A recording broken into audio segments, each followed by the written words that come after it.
Welcome to Insight with Political Tours and Beyond the Headlines.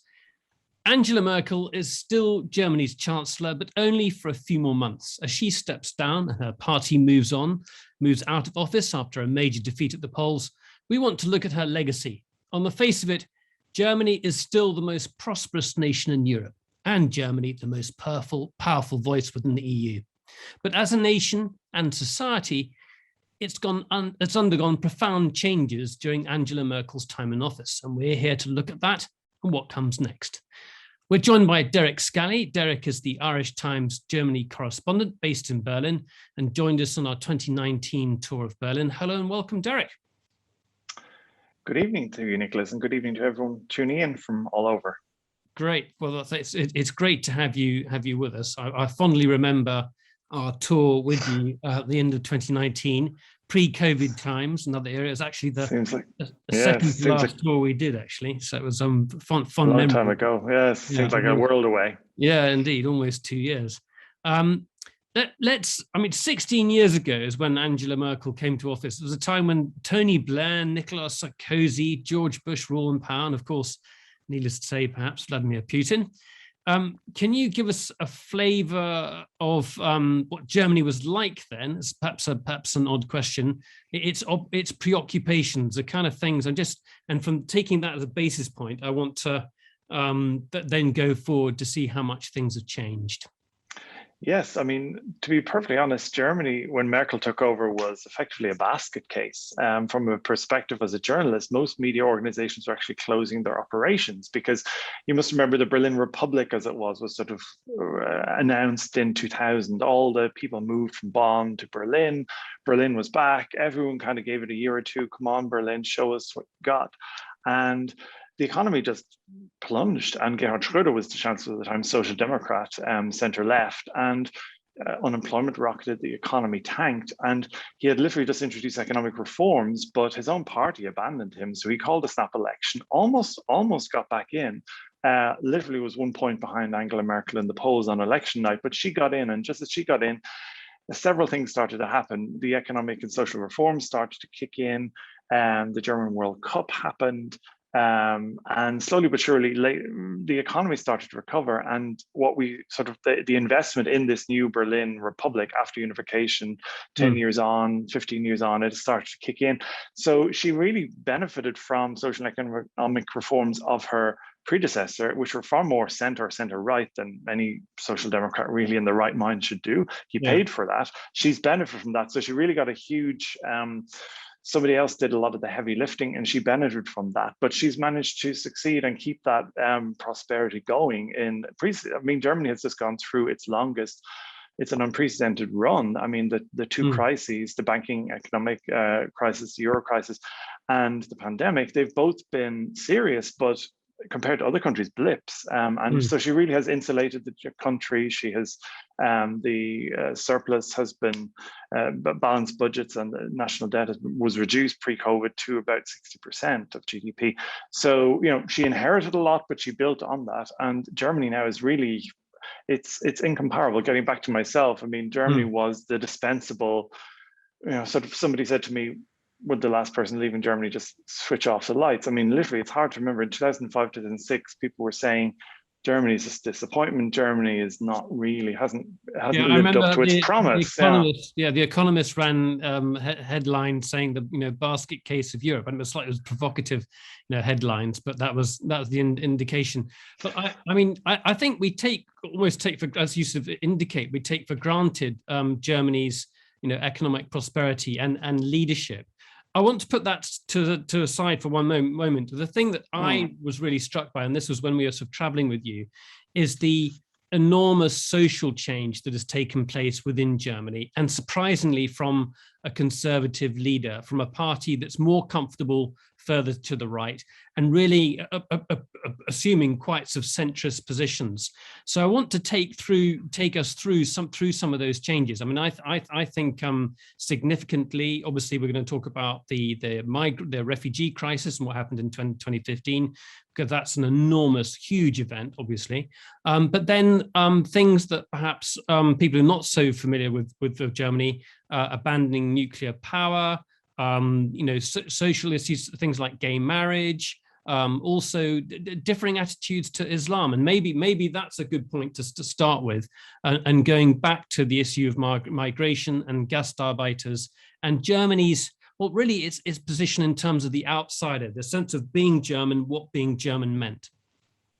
Yes, I mean, with the starting point would be with the Schröder administration. So they basically reformed German citizenship laws. Up until then, German citizenship was based on Blutrecht. I mean, it sounds like something from the Third Reich era, but it was, you either had German blood or you didn't. You could be born in Germany and not ever be German. Your children would never be German. And they abolished that and they based it on the territory. So that was sort of what, again, another thing that Merkel got handed into her lap. And we saw it was started, I think, again with the Soccer World Cup in 2006. Suddenly you saw this multicultural team that was a representative of Germany as it was, not as any particular party ideologically wanted it to be. So she was going into the changing rooms and meeting this, there were people with Polish roots, there were people with Turkish roots, and so on.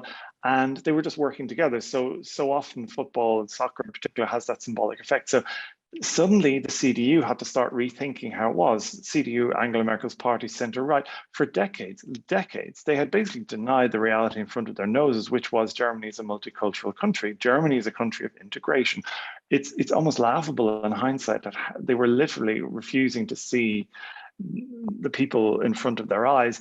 And slowly but surely, with Merkel, they basically just accepted the reality, which Germany is a country of integration. We need to come up with a new definition of what do we want to offer people here, which is very sensitive because that touches, you don't have it in Germany, you don't just have this national assumptions that you can fall back on. The Nazi period shattered all of that. So Germanness is almost based on a sort of an idea of the German constitutional idea. It's called a constitutional republic. You can't just fall back on thousands of years of British history or the founding fathers or whatever.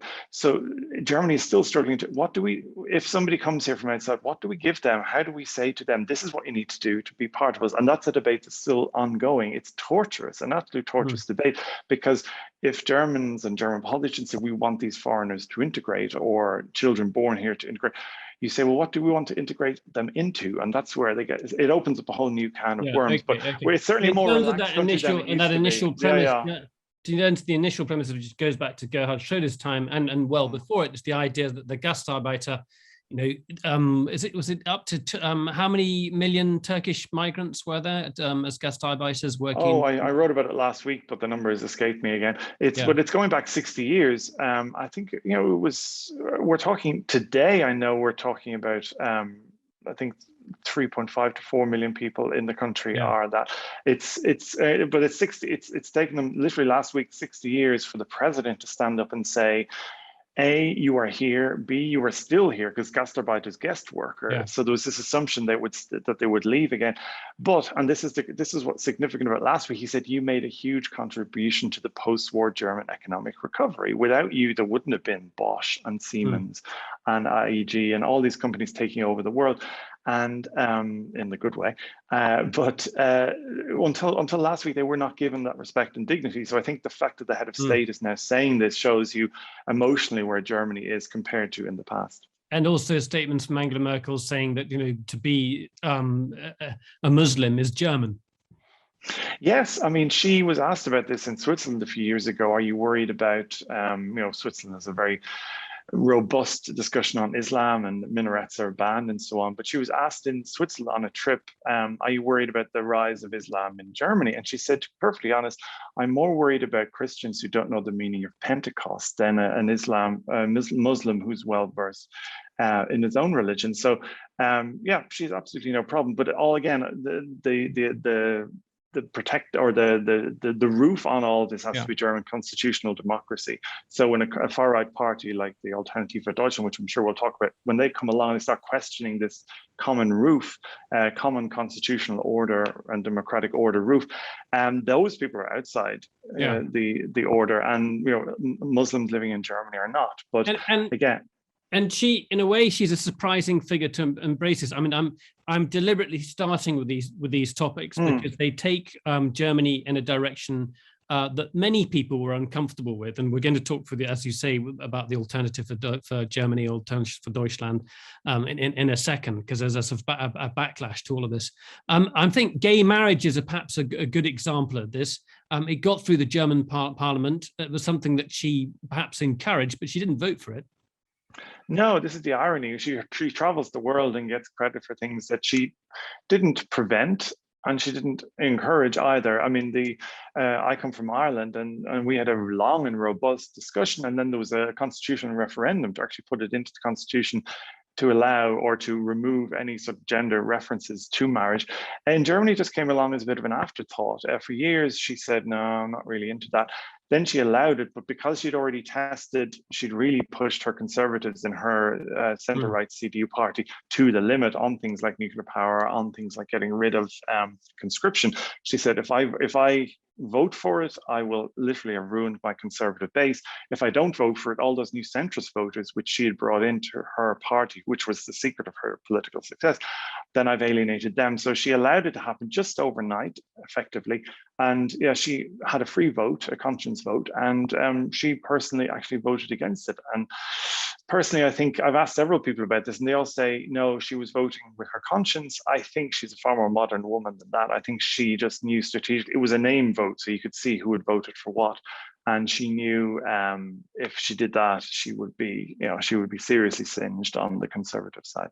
And that's just a reminder how split her party is. Yes, I mean, Merkel has stayed in power not by being conservative. Some people have joked that she's the most successful social democratic chancellor Germany ever had, except she was in the other party, and she's always been a centrist. She just followed all of the analyses which said the elections in Germany are won in the center, and she modernized Helmut Kohl's party. She realized the conservatives were dying out, a bit like a newspaper group. You can still do all that stuff, that old Tweedy stuff that the old Daily Telegraph or New York Times readers read, but if you don't appeal to the new market, and it was in the center. So she got younger families, urbanites, and women. So by the end of her run, after 16 years, people were literally holding their nose and voting for her party, even though they couldn't stand her party, just to get her. So she's always been the ultimate opportunist, pragmatist, survivalist, chameleon. Yeah. An amazing politician from that perspective.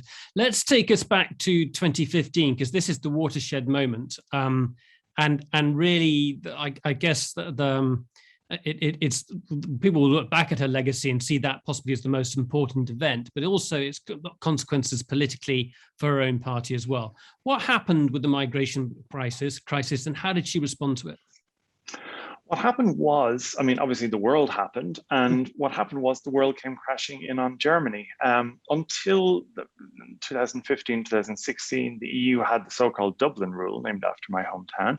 And this rule basically said anyone who arrives in the EU has to be processed in the country in which they first arrived. This was pushed through by Germany years ago because it suited Germany. Germany does not have any outer EU borders. So it was countries like Italy and countries like Greece who were taking the pressure. And for years, this had been building up, and Germany, to be perfectly honest, didn't care. They would talk about it and send some help, but didn't really happen. What happened was eventually the reality came crashing in on them. Put simply, it's because Viktor Orban, the Hungarian prime minister, basically forced her hand. All these people that arrived in Hungary, and they were camping out in Budapest and other major cities, and he just sent them on the road. They started walking towards to Austria and then on to Germany, and he just called up Angela Merkel one night and said, oh, by the way, you've got 500,000 people are coming your way, have fun. He hung up and he left with that, and it literally was an overnight decision. She said, what do we do? And she said, we've got hundreds of thousands of people walking towards our border. The border is open because that's the EU way. Do we close the border? And if we close the border, what will happen? And what will it look like? And what will people say about Germany? Do we put people in camps? Precisely, which was, she thought, as she always did in politics, she thought it back from the end. She's a scientist. She was running various experiments. We do this, what will the end result be? We do this. And in all of her simulations, the only option she had was to do nothing. People talk about her, she threw open the borders. No, she refused to close the borders. And that's a big difference. She's not only a German with that history, she's a German prodigy of Helmut Kohl, the father of European integration. So on those two fronts, and then there's humanitarian front. She's the daughter of a Protestant pastor. So, she had her German historical baggage, she had a European inheritance, and she had her Christian values, and put all that together and an overnight decision. She was literally forced. She was forced to do nothing and then try and create circumstances, systems for managing them. She used a word, she said, when dealing with the Greek crisis, with the Euro crisis, that there was no alternative. And hence from that word, that expression is the alternative for Germany, the AfD. Yes, I think, well, two things before I get to that. One is the criticism of her is that she basically just decided like an empress, this is what we're going to do. And she didn't wait for other European countries, or she didn't get other European countries on board. And that allowed them then later on to sit back and say, well, we didn't want this. But she will say, well, we had to make a decision quickly. There was no time to wait for another European summit. So, but of course, by acting as quickly as she did, it looked like she was just making a vast decision and asking nobody else. So that on the European level was that was her inheritance. After that, she realized that, for all the nice talk, most other people don't want to help. And I've unfortunately given them a reason not to, because they can say we were overruled on this. We weren't even asked. At home, domestically, yes, the Alternative for Deutschland, they had started as a Euro crisis party. And the Alternative actually started from there, where she said, to stabilize the euro, we need to break a taboo. A taboo is we are now opening ourselves to other people's financial liabilities, to Greece, to Portugal, to Ireland. And when the Germans gave up their Deutschmark, this is probably the most precious thing they have, they were promised, you will not be on the hook for other people's debts. So it looked like she was breaking that promise. And it was in the Euro crisis, she said, there is no alternative to this. It's either we make a compromise on this, and I think we've guaranteed that this won't go wrong, or we lose the currency in our pockets. Which do you want? There is no alternative. So it started there, but in the Euro crisis, it had started to peter out. So by the time the migration crisis came, again, they were able to revive this there is no alternative style of Merkel. People would accuse her, even in her own party, of being quite autocratic. She thinks for quite a long time, a bit like in those nature documentaries where you think the frog isn't moving, suddenly snaps. She will just she turns everything over in her head, but she doesn't let anyone see what her decision-making process is like. So whether in Euro crisis bond buying, or in the migration crisis, it looked like she was moving quickly. In the migration crisis, she was, because she says she had to. But it gave a huge shot in the arm to this AfD Alternative for Deutschland, because the Euro crisis had been trickling out, but a migration crisis with all the buttons you can push, and anxiety and xenophobia and Islamophobia, that was the making of the party. And they've benefited from fear and uncertainty over migration, but also over a style of politics they said is a little bit, it's not worthy of a democracy. It leads me on to, it's a slightly disconnected, but also connected, and that's really the since unification, how the Eastern Länder have fared since reunification, and it's now in those areas that the AfD vote is the highest, and in some Länder, they've got, and in towns and cities, they've got the vast majority of votes. So what's the explanation for that, and what does it say about reunification, and also, well, her ability to try and bring the areas that she's from and she would represent, back into the fold? Well, I think, journalists are known for focusing on the bad news. I think in all of these things, it's worth pointing out what went right. On the migration crisis, Germany took 1 million people. Nothing happened. the system, cities didn't collapse. It is not one sort of mass rape scene. You know, the German system, the stability of the system to take in 1 million people overnight, it's a country of 82 million people, because it didn't go wrong, nobody talks about it. And also with unification, so much of it has gone right that it's not even worth talking about. With the AfD, I think you can just see this, it's like an echo from the past. What you see is these older generations of Germans whose biographies, working lives, everything was just overnight just switched off, and they had to reinvent themselves overnight. Some survived. Merkel is a classic example. She was 36 when the wall fell, so she was just still young enough. If she'd been 40, maybe 45, probably a little bit too old, a little bit too much of East Germany in her blood and in her working life. She was just young enough, and people behind her could reinvent themselves. They could understand, they could adapt. Anyone over that age, 50 plus, couldn't. They have always been rich pickings for parties who promise simplistic solutions, who say, yes, somebody else is to blame for this. And the AfD has just basically tapped into that again. What they've done is, unfortunately, they've got into a younger generation. So you've got the older Germans who just felt left behind by the transformation process of 89, 90. But most of these Eastern states, with few exceptions, most of the young, smart, well-educated people left, went west. And you see in states like Saxony or Saxony-Anhalt, who have just gotten between 25 and 35% AfD support in the September election, you've got an awful lot of younger men, perhaps less well-educated, no prospects, fewer prospects. And this is unfortunately just the reality. And structurally, these places are still weak. There's been huge efforts as a federal country to move government agencies and companies and so on into these regions, but they've come to the limits of what politics can do. Economically, they're depressed, and these people are sitting at home. They don't understand the world, and the woman they might have married who might have copped them on or knocked some sense into them, they've gone as well. So they're sitting at home, and somebody tells them you're not to blame, and the migrants are to blame, and Berlin is to blame. So the AfD have just reinvented the simple scapegoat narrative. But it's extremely worrying. They are now, people talk about the Lega Nord from Italy, but now they're talking about the Lega Ost, that the Alternative for Deutschland, is now sort of a strong regional Eastern party, and it is now part of the furniture. It's still a party that's evolving. It started off as sort of a tweedy political professor, constitutional professors and economists sort of complaining about the fine points of EU treaties and bailouts, and then it sort of has taken on this new life as a xenophobic far right extremist party, which is under observation by Germany's internal its domestic intelligence. So, but that seems to be the party. That's the wing of the party that seems to be surviving. So, it's slowly but surely dropping any pretense of being a respectable party and going hell for leather for an extremist vote. Okay, but overall, nationally, I think it's worth pointing out it has about 10% of the vote. Its vote went down nationally, which suggests that it's maximized its potential nationally, and it will be a 10%, which in a terrible way is just one of those signs that Germany is normalizing as a country. Most European countries have this, if not twice or three times this, as a populist far right party.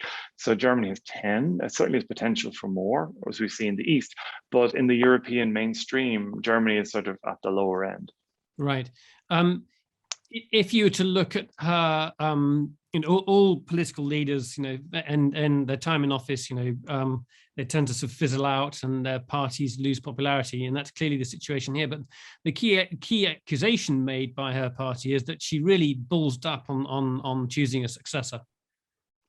I think so. I mean, there's many things she has left for her successor, but finding one was the main problem. I mean, her party has effectively imploded because they just sat back, and I really wouldn't blame her as much. I would say it's as much up to the party to find a successor. Everyone is saying she needed to find her successor.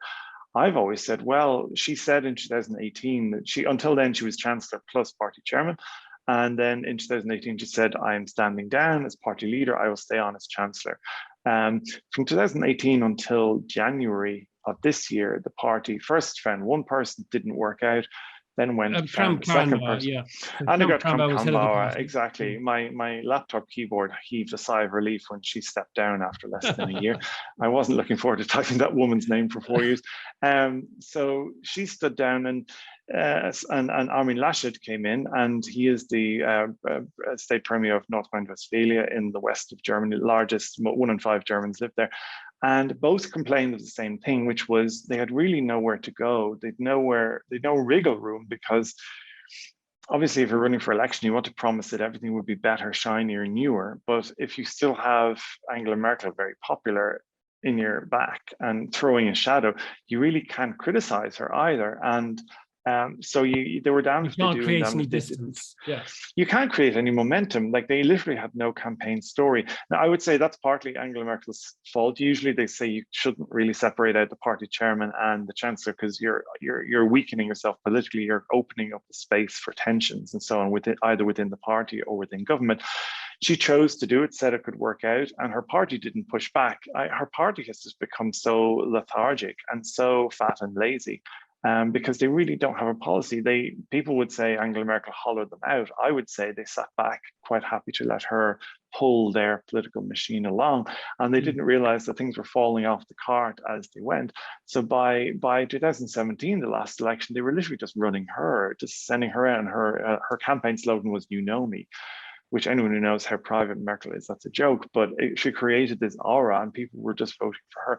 So her party had years to prepare what is conservatism, what is Christian democracy, what is centre-right politics in Europe today.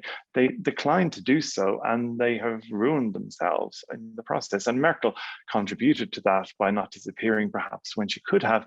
But I mean, a party blaming her, they weren't blaming her, they weren't giving her much credit when she was winning the elections for them. So yeah, there's been a lot of that. I think Merkel just did what she did. Yeah. Okay, I'd love to get questions, everyone. If you can start putting your questions in the Q&A box or wherever it is on your screen. We haven't spoken about foreign policy. You might want to ask questions about relations with the White House, how that's changed, the role of Germany within both the EU and NATO, and then also relationship with Putin. And Angela Merkel probably knew Putin better than any of the leaders within the EU. So please do go ahead and ask your questions. We also have at least one person watching in Germany who's in a better position to ask questions, perhaps, than many of us are. Tell us what happened in the elections, Derek. Just give us an overview of what happened. Well, I think if you look at the result, put in a sentence, I think Germans voted for change, but they did so with a half-engaged handbrake. They want change, but not too much. And the man who won, or the party who runs, Social Democrats, centre-left, with a leftist program with a centrist candidate. So it will be interesting. That Olaf Scholz is his name. He was finance minister in Merkel's party, in Merkel's last government, excuse me. And because her party was so busy with themselves trying to find a replacement for her, he had the perfect opportunity. He was nominated a year ago to step in and become the continuity candidate. So he literally snatched it from them immediately, right before their eyes, and became the continuity steady candidate. His entire campaign was literally reverse engineering Merkel: stability, slow, sensible, not outrageous, not given for sharp turns of phrase. I mean, the extraordinary thing about German politics is you win an election by seeming to be not humorous, not populist, not shiny. Anyone who does that will be written off. Anyone who's seen smiling or laughing too much, as Armin Laschet learned to his cost, is considered not serious. Which, yeah, it just says a lot about the remarkable thing about German politics in this election, I think, is that people had a very good run of politicians. Like, all of the politicians from the main parties, they're good, solid politicians. They know their stuff. And Germans will certainly expect that. They're rigorous. And when you see populism and clowns on the loose across Europe or in the US, it is remarkable that Germans demand seriousness and people who know their brief, and then they get it, Okay, I've got lots more questions, but we've got some questions coming in now. So let's start with Helen Bessemer-Clark, who I think might be. Are you still in Oxfordshire, Helen? No, I've moved to Cambridgeshire. Oh, there we go. The other. There we go. Hi, Nick. My question is that I always feel that if Angela Merkel had given David Cameron just a few of the concessions that he asked for when he did his great big tour around Europe, we might not have had Brexit. Yes, it's one of those what ifs. I know from talking to Angela Merkel's people in the background, they never really took David Cameron seriously. They didn't feel he was heavyweight, and they couldn't be sure, will he be around long enough so that his demands, will the Tory party want something else afterwards? You know, if you're dealing with somebody who's solid, like a Thatcher-like figure, you know that the party will follow her will. But with David Cameron, you know, he just came in, will he be around? It turns out he wasn't. And I think you can, if speaking as an Irishman, I think if you look at the negotiations now between the EU and London over the Northern Ireland Protocol, which we won't go into now, but it's a special deal that Northern Ireland got because it's territorially on the island of Ireland, and yet politically and constitutionally part of the UK. The UK is constantly trying to renegotiate. So Angela Merkel felt, we're not sure if this guy is serious. We see what he's looking for, but we don't see a way. We can't be sure that if we give it to him, he will still be around and the Tory party won't come looking for something else. And we do not see a way of doing this without without endangering the integrity of the EU, in particular the single market. I could do a whole evening on Northern Ireland is actually a proof that they were prepared to compromise. They gave Northern Ireland backdoor access to the EU market, and also remains part of the UK market. And I think Merkel realized early on that Brexit was actually, it looked like a European debate, but actually it was an identity debate happening within UK politics. And that you could probably never satisfy, you could probably feed that monster as much as you wanted, but you might not be sure that was the last demand. And every time you gave something else, you were endangering or potentially endangering even more the integrity of the EU, in particular the common market. And I think they just decided we don't want to go down that road. Okay. Derek, I want to change tack slightly and talk about Putin. You know, if you think of the sort of threat towards Europe and the fear of Putin, I mean, what's happened in Ukraine has to be the lowest point in that relationship. What was Merkel's view of Putin at that time, and why is her assessment of him different to perhaps other leaders in Europe? I think just because of history and geography. I mean, Germany has always realized Russia is there, it's right there. And there's always been, it's not necessarily represented in the political class, but there's always an emotional sense that we're in between. We are, I mean, the post-war Germany, West Germany, was very clearly chained itself or hitched its wagon to the West, to the US, to transatlantism, to Europe. But there's a huge section of German population, and for historical reasons in the East, who also believe Russia is worth listening to. We, at very most, we must remain equidistant. And the German political system has huge difficulties adapting to this. So you have the CDU, Angela Merkel's party, and the FDP, the smaller liberal party, very much clearly in the transatlantic camp. But once you get into the SPD, the Social Democrats, centre left, and the Greens, and then the Linke, which is the political inheritor to the East German Communist Party who built the Berlin Wall. You know, the further left you go, the further you're more into a equidistant camp, transatlantic Russia, or right into we need to listen to very closely to what Putin is saying. So the German political system reflects historical reality, which is Germany has always been in between these two poles. And you see things like Nord Stream and gas politics. It just reflects this tortuous relationship. Right. We're going to bring Andy Mendes up in just a second, who's stolen one of my questions, but I'm quite happy for him to take it away. Go ahead, Andy. Go on, Andy. You just need to open your microphone. There you go. I've been busy being promoted, Nicholas. There you go. Which is the first time in my life. You manage usually in these seminars to avoid important things like climate and green politics. So I'm hoping now that Mrs. Merkel, in her final act, she'll do even better than she did with the immigration people and commit Germany to net zero, to closing its coal mines, and to making a serious attempt to respond to climate crisis as a sort of parting gift. And I'd also be interested, post-Merkel, as this conversation is about, is whether you think the Greens in coalition will actually do anything serious to move things along.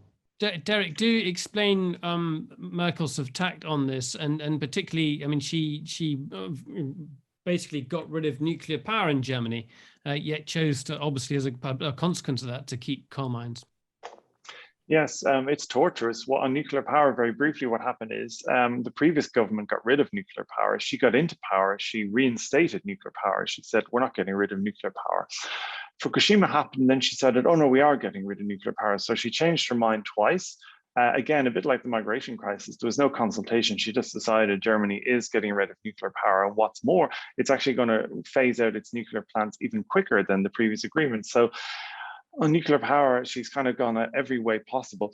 But by next year, Germany will have switched off all of its nuclear power plants. That was the deal 10 years ago. And she has basically created a new dependency, which is Russian gas, to fill in all the gap, all of the energy.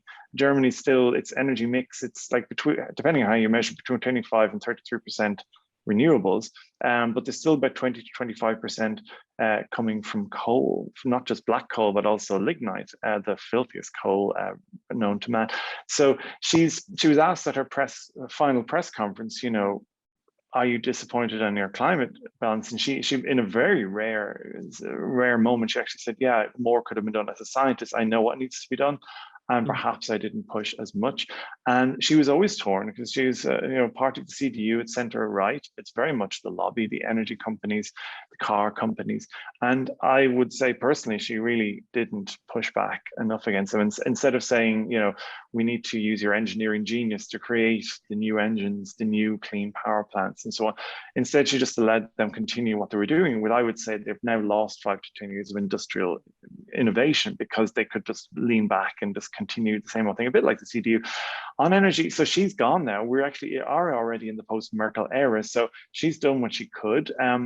It was a rather sorry end. Her final months, the Constitutional Court actually threw out her climate bill and said, you're actually pushing too much of the burden onto later generations.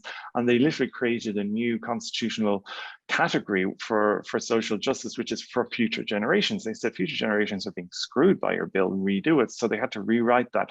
And that's very much Merkel. They'll see how far they can get or how little they can get away with. And it's like this iterative style of politics, a bit like software updates. So now what you have is really quite vexed political partners. They have to try and catch up. There's a lot of time has been wasted. Germany is not pulling its weight on climate, on emissions. And actually, Greta Thunberg, just before the election, was marching in Berlin on the Friday, 2 days before election. And they said none of the mainstream parties are meeting their goals, temperatures or emissions. And that's a sad reality. What we have now is, though, it's an interesting moment. We have the government that will be coming in will probably be a three-party government. So it'll be the Social Democrats, it will be the Greens, and it'll be the FDP. Unsurprisingly, the Greens have the most ambitious goals. They want sort of a big state. They want to take lots of money, including taxing the rich, and create a big state solution to climate change, pushing transformation, energy, transport, housing.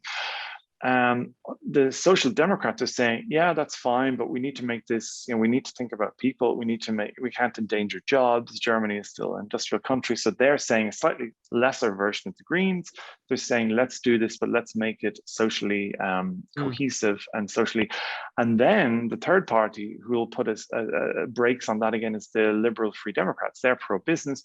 Anything they say that burdens business or their wealthy voters is a bad idea. So they have to try and come up with a way of squaring that circle. The one thing I have heard, which I think is quite interesting, the Greens and the Free Democrats, who really are at opposite ends of everything, they've come together and they said, right, the pro-business Liberal Party want tax cuts, the Greens want green transformation. What if we created tax cuts for companies that are particularly innovative and we use all that German engineering genius to come up with new green, clean things that the whole world will want to buy? and maybe that's the way we do it. So it could be interesting. It just means everyone is watching Germany, because as a large industrial country, can you be a country that makes things and not polluting the planet? So if they manage to do that, it does seem shockingly late. I mean, is that, I mean, maybe Andy, you can come back at this. I don't know if Andy, you got everyone's late. That's the tragedy. Everyone is too late at this stage, almost too late. Yeah, but in the context compared to other European states, I mean, obviously Germany's the most advanced industrialized nation within Europe. You expect more from it, but is it any worse than other countries? Is that for me? Well, it depends again how you, I mean, France is coming out today saying we're going to build new nuclear power plants, new cleaner nuclear power plants. They're still producing waste. So it depends on what you consider clean energy, I guess. Germany is shockingly late. It'll be interesting in hindsight how Merkel's legacy is viewed in general, but in particular on the green issue. I think it will be viewed as she was captured by the lobby, and 16 years were wasted. The irony is, I mean, the Kyoto Protocol came about because she negotiated it as at the first climate change summit in Bonn. She negotiated. So the irony is that she didn't live up even to her own legacy. And that was cutting. Sorry, go ahead, Andy. I will come back if I may, because you spoke, Derek, in that answer, and I mean, I understand the context of some of it, and the politics in Germany, as always, everywhere, it's too difficult. But you spoke as if Merkel had finished. Now, my understanding is she's still Chancellor, and presumably she will attend COP26 as the German rep. Is there any chance but she will have enough power to make commitments?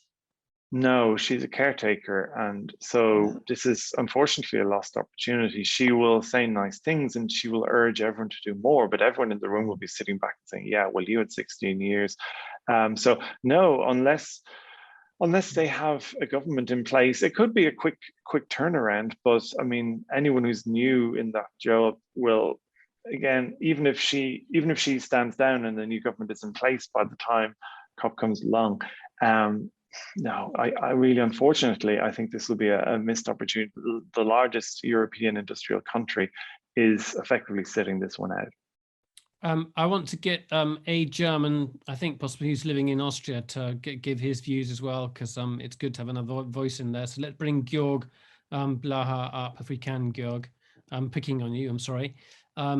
And I would love to get some questions from down under or anywhere else as well, please. I know it's early in the morning in Australia, and I'm very impressed that everyone's watching us over their coffee or whatever you have for breakfast in Sydney, Melbourne, or wherever. Georg, what have you got a view on this? What's your sense of Angela Merkel's achievements, and do you have any additional thoughts to put to Derek? Hi, Nicholas. Hi, Derek. Yeah, I'm based in Munich, so it's south of Germany, but still Germany. I was wondering, the chancellorship of Angela Merkel, in my view, it had two parts. The first part was where Merkel was a very cautious politician, going step by step, iterative, you called it, Derek. But I felt that starting from Fukushima, she took ever more reckless gambles. So phasing out atomic energy with no good alternative. A lot of people in the business community that I know from the Mittelstand community where I worked saw that as extremely reckless, and were very much opposed to it. But the popular vote was for Merkel, so it went through. And a lot of people also in Germany found the migration decision in 2015, which Merkel, as you said correctly, Derek, mostly decided on her own, found it also a reckless gamble, and it also led to the rise of the far-right AfD, the sudden mass migration. And so I wonder, Derek, how you see that. Do you also feel that she took greater risks later in her chancellorship?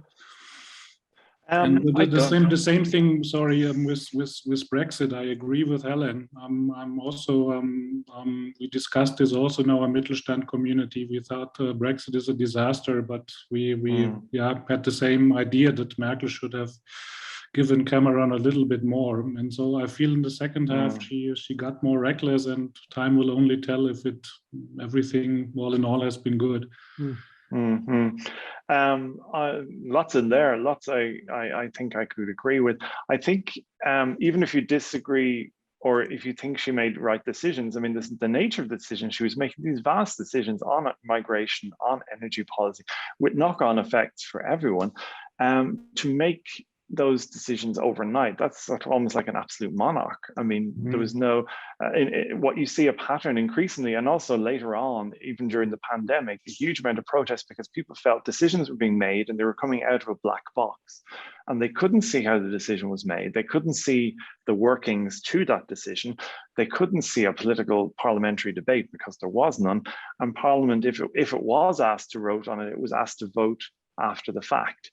And so, yes, I would agree with you there. I think we might have different opinions on some of the things, but I definitely also had huge concerns that Germany is, it's not the presidential system. Even Joe Biden has to go to Congress. And in Germany, there were massive decisions, particularly, I think nuclear energy is a good one, that she took both positions. I've asked her people about this over and over and over again. I said, why did you decide after Fukushima to completely change your mind again in the same space of 2 years? And they said, oh, because we saw with Fukushima that a developed Western country could have a nuclear accident at this scale. And I said, that's ridiculous. Anyone who's lived next to Sellafield in the UK knows that accidents in, it's a nuclear power plant in Wales, accidents happen all the time in nuclear plants. So yeah, I think the autocratic nature of these decision makings, because it was done by a person who's so sensible and it just seems so intelligent and smart. I think a lot of people were distracted by that. But as you say, these decisions have had huge consequences. Nord Stream is an outrageously bizarre decision, considering the knock-on effect on energy security in Europe. But just explain that. I mean, for those who don't know what Nord Stream is. Nord Stream is a pipeline running from Russia under the Baltic Sea directly to Germany. It will allow Russia to sell its energy, its gas directly to Germany or Western European countries. There are existing pipelines going through the Ukraine and Poland, source of energy for them, source of income for them, and they are reduced. They're afraid that they will be bypassed and they can play politics, and Ukraine in particular. And Germany was the country who allowed this for Putin to happen. Merkel inherited this, but she's just making massive decisions on population, migration, energy, and so on. Supposedly the great European country, the country who always thinks about its neighbors, in these cases was taking vast gambles for its own interests, putting its own interests first, sort of a nationalist, pro-nationalist, unilateral decisions, and yet still claiming it is a European, it has everyone's European interest at heart, and the European project is holy. I think that's really fascinating, last bit. I mean, because the headlines that one sees are, once again, one of Europe's longest serving politicians, a stable legacy. We talk about social reform, but really here you talk about strategic decisions that are really quite questionable. Well, we will see, but definitely the nature of the decision making, we'll see in hindsight whether the gamble paid off. But that style of decision making. So I would agree with you, Georg. I mean, in a Western country, for Angela Merkel dealing, she was acting like an absolute monarch. Though her party and Parliament were allowed fall into line after the decisions were taken. Again, I would say on Brexit, if you just look at, particularly now with Boris Johnson's government, it was David Cameron and then it was Theresa May came along. You just see what you're dealing with here, which is there's a huge, personally, and this is just my personal view, there's a huge amount of identity crisis going on in the UK, and Brexit was part of that. As a German looking in on that, they just took a gamble, or they made an analysis that nothing would satisfy them, nothing would work, and we had little to gain and everything to lose. And there was this huge, the arrogance, if you don't mind me saying so, from the British perspective, that at some point Angela Merkel will blink, at some point she will give in to David Cameron what he wants. And because the German car companies will lean on her, because Germany sent so many cars to the UK that they wouldn't dare let us go. It was complete nonsense, because Merkel said to all that, she brought in the German business leader and said, what I don't want is you coming in here, special pleading. I need a free hand. I will do the best deal I can with Cameron, and then during Brexit negotiations too. And I mean, Britain just misread her readiness or interest in, she wasn't going to risk the EU to perhaps keep the EU, Britain in. And I think from a British perspective, perhaps that looks different, but the UK, despite all the instability, is expendable. The European single market is not. Just following up that thought, at the moment you've got the British minister responsible for negotiating with the EU, pushing for compromise in Northern Ireland. Just to recap, the agreement with the EU enabled Northern Ireland to remain within the single market, but that's obviously still part of the UK, and that means goods going across the RFC are entering the single market and have to go through EU customs controls and possibly pay taxes on as they go into Northern Ireland, and coming the other way, the same rules apply. And Britain wants a compromise on that. What's the view? Do you think there's any room for further compromise as the Brits want? I will admit I've stopped following the absolute detail, but I know the Irish Foreign Minister said yesterday that the EU has made quite a few offers, which are knocked out of the park before Britain even has a chance to look at them. There's an awful lot of megaphone diplomacy going on at this stage. I'm not sure if the UK is aware, or if people in the UK are aware, just how much trust has been burned through. That the Johnson administration is considered erratic would be a kind word, and David Frost, the negotiator, is not considered. He's a very good negotiator for Boris Johnson, reflecting his master's wishes, but not necessarily seen as the most reliable. So again, I mean, the Brexit negotiations and these Northern Ireland Protocol negotiations, there's a whole internal debate going on. There's a whole domestic British political debate component to this, over which the EU negotiators looking in have only limited influence. It's just, I've been in Belfast last week. The insecurity there is immense, and the huge historical trauma and the damage that's been done to the peace process up there. Things were calming down, peace was reality. And now they just see this, they were considered an afterthought in the Brexit negotiations, and all of these problems that are now coming were flagged in 2016. And Britain changed its position. People in Northern Ireland, including the Protestants, feel they can slow down the river. But anyway, that's a subject for another evening. Yeah. No, I was interested to see that if there was any sort of thinking in terms of the German foreign ministry, or whether there were views you thought that would sway things in one way or the other. No, I mean, the staggering thing about Brexit, although of course Berlin is in the background like everyone else, the EU stayed coherent. The notion that they could divide and conquer, that didn't actually happen. And Brexit negotiators had a free hand from the Commission. So Merkel, if anything, she might be criticized, as two of your participants have said, for not giving Cameron what he wanted back then, or not doing more. In the Brexit negotiations, she was hugely frustrated because actually she wasn't part of the negotiations directly. So she perhaps felt she could have done more. But at this stage, I mean, Germany is in an interregnum, so there's not really an official line coming from here. Derek, I'm going to put you on the spot. Can you make any predictions about the next government? I mean, you obviously know roughly its shape, but what are its main concerns? Obviously, the pandemic is a primary concern. We've already talked a bit about climate change, although not enough, I know, Andy. What do you see as the major preoccupations of this government? Social justice and climate. The SPD came to power, or is hopefully coming to power, won the election with very much a social justice campaign. So they were going back a bit to their roots. So they want to tackle the housing crisis. Housing is taking off like anywhere. They want to increase the minimum wage, and they want to increase taxes on the top earners. The Greens, who will be joining them, are in favor. The FDP is pro-business. They don't want any of that. So it'll be interesting to see if they can find a way to negotiate, come up with a deal that all can live with. On climate, I think it's really, really interesting, because obviously the Greens want everything and more. That's what they stand for. But the SPD and the FDP are both sort of pushing, how do we make this palatable? How do you make this real world? And how do we, it'll be interesting to see if they can get beyond climate as a cost factor. In Germany, they're always talking about the cost of what will this cost? Will this damage the economy? Will this cost jobs? And the Greens are going to say, well, there's no planet, there's no jobs to worry about. So it'll be interesting if Germans, they often seem to view climate policy as if it was a package holiday. Well, if we do this, can we get the same deal for less money?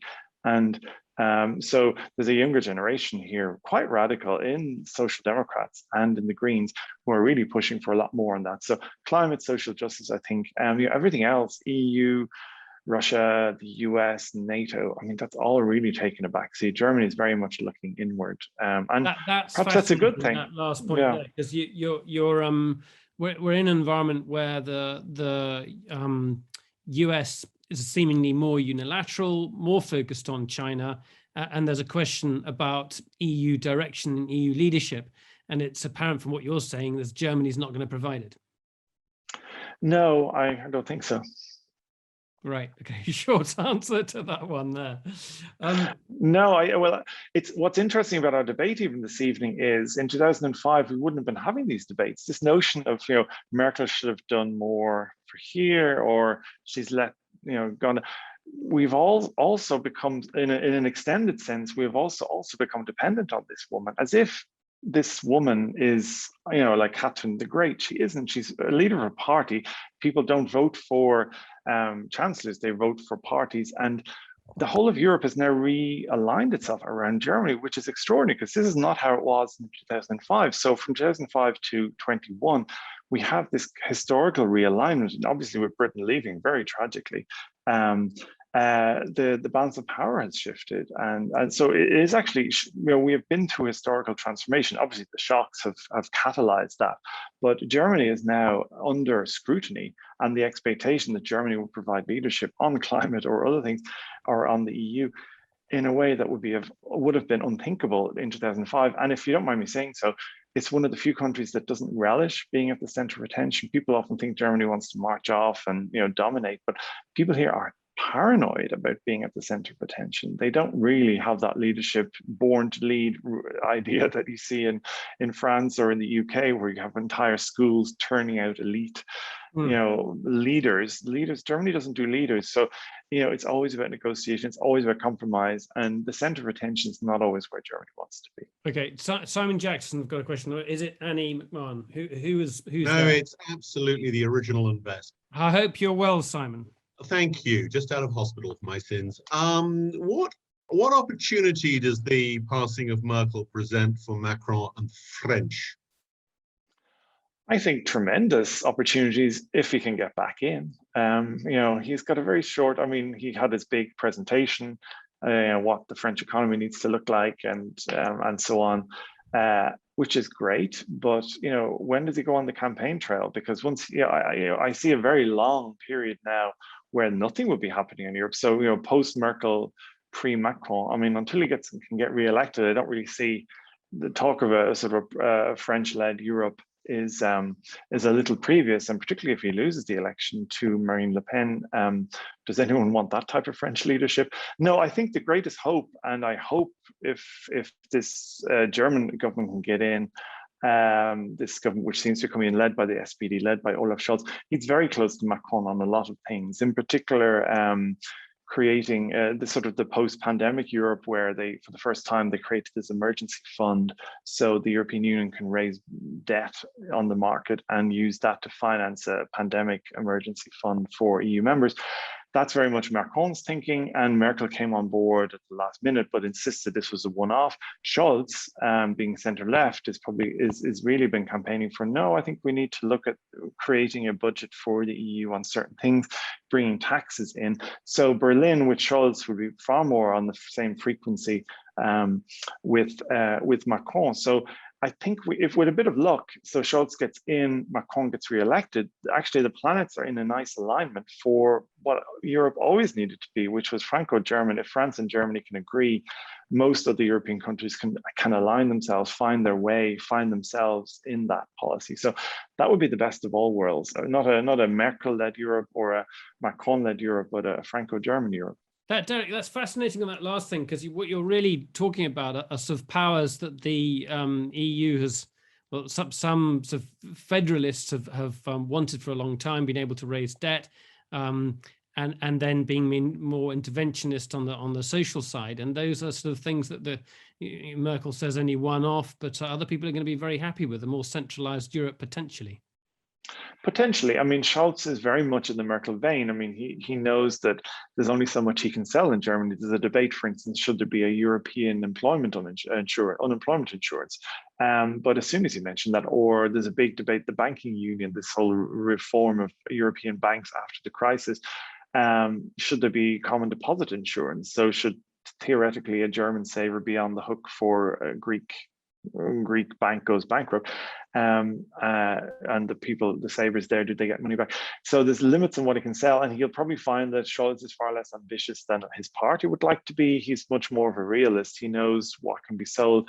The question is, will his party give him free rein? Because, as I said, he was a centrist politician with a leftist program, including on European policies, including more big state, more money, the Commission, like a government spending money for big state policies.